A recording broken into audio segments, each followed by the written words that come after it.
கழிவு நீரை வந்துட்டு வீட்டில் இருக்க செடிகளுக்கெல்லாம் பயன்படுத்தலாம். நார்மலாக நம்ம வீட்டில் வந்து பார்த்திங்கன்னா குளிக்கிற தண்ணி, நெக்ஸ்ட்டு வந்து பார்த்திங்கன்னா சமையலுக்கு வந்துட்டு யூஸ் பண்ணுற தண்ணி தான் வந்துட்டு அதிகபட்சமாக வந்துட்டு நம்ம செலவிடுவோம். அந்த தண்ணியை வந்துட்டு நம்ம வீட்டில் இருக்க செடிகளுக்கு வந்து விடலாம்.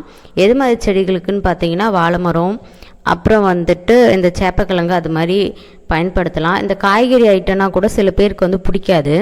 அது மாதிரி இருக்கிறவங்க வந்து இது மாதிரி இருக்க அந்த வாழைக்கண்ணுக்கு அது மாதிரி நீங்கள் விடலாம். அதில் வந்துட்டு வாழைக்கண்ணை வந்து வச்சிங்கன்னா சீக்கிரமே வந்துட்டு வரும். இந்த வீடியோவில் பார்த்தீங்கன்னா அந்த வாழை மரம்லாம் பார்த்திங்கன்னா ரொம்ப பெருசாகவே வந்து வந்திருக்கு.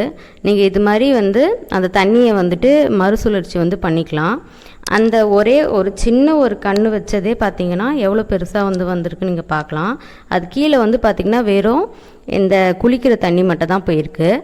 ஸோ அதனால் வந்துட்டு நம்ம இது மாதிரி வந்து யூஸ் பண்ணிக்கலாம். இதுக்கு வந்து பார்த்திங்கன்னா பெரிய ப்ராசஸ் மாதிரி பண்ணுவாங்க.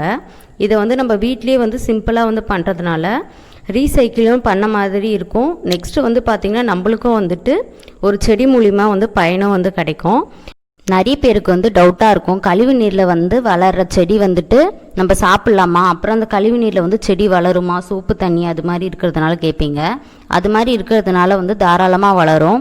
அதுக்கும் இந்த நம்ம சாப்பிட்றதுக்கும் வந்து பிரச்சனையே கிடையாது. நெக்ஸ்ட்டு வந்து பார்த்திங்கன்னா அந்த தண்ணியில் வந்துட்டு ஆட்டோமேட்டிக்காக வந்துட்டு நிறைய பாக்டீரியா நிறைய வந்துட்டு நுண்ணுயிர்கள்லாம் வந்துட்டு ஃபார்ம் ஆகும். அதில் இருக்க அந்த கழிவு தன்மையை வந்துட்டு அதுங்களே வந்துட்டு பிரேக் டவுன் பண்ணிடும். ஸோ அதனால் வந்துட்டு நம்ம சாப்பிட்றதுக்கும் அது வளர்கிறதுக்கும் சொல்லிட்டு எந்த சம்மந்தமே இல்லை. நீங்கள் வந்துட்டு இது மாதிரி வந்து யூஸ் பண்ணலாம். கழிவு தண்ணியில் வந்துட்டு பார்த்திங்கன்னா கொசுலாம் வந்துட்டு வந்துச்சுன்னா என்ன பண்ணுறதுன்னு நினைப்பீங்க. அதுக்கு வந்துட்டு ஒன்றும் இல்லை, நம்ம நார்மலாக யூஸ் பண்ணுற வேப்பெண்ணெயை வந்துட்டு அதில் வந்துட்டு தெளிச்சிங்கன்னா போதும், கொசு வந்துட்டு வராது.